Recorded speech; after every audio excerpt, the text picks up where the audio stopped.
In this module, we're going to review the idea of concise and informative communication. Concise communications, such as presentations, reports, and documentation, are critical in all areas of business. I imagine you can remember a presentation you attended or a report you received that went on and on and on. These types of run-on communications tend to leave us more confused than informed. It is possible to be brief and to convey important information, as can be seen in these examples. The Pythagorean theorem, it can be stated in 18 words. Chinese proverbs, they're famous for being short and filled with wisdom. For example, dig the well before you get thirsty. And Leonardo da Vinci said, simplicity is the ultimate sophistication. Informative communications, how about these words?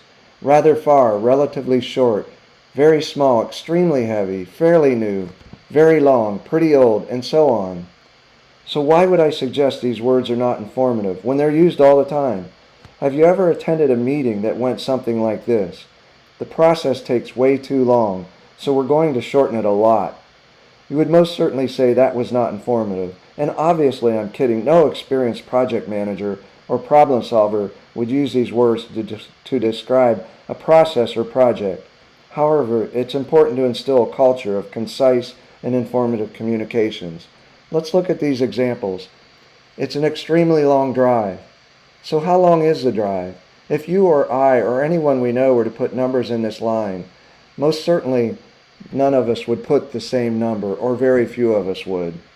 What if the example looked like this? The drive will take 12 hours, or the drive is 600 miles. To me, that's an extremely long drive. So make it informative.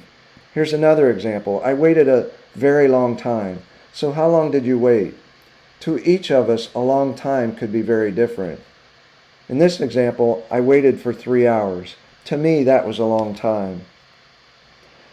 So as a leader, coach, or mentor, you may include discussion and training around concise, informative communications. Train your team members to determine the objective of the communication, to know their audience, and to plan accordingly. They should understand that the first few minutes or words of a communication are critical. They need to convey the important message and hook the audience.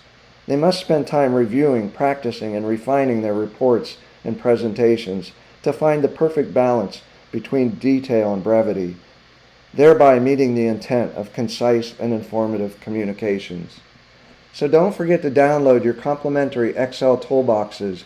You can find those at valuegenerationpartners.com. Select the downloads page, and there are toolboxes available representing these various initiative types, each containing many templates to use.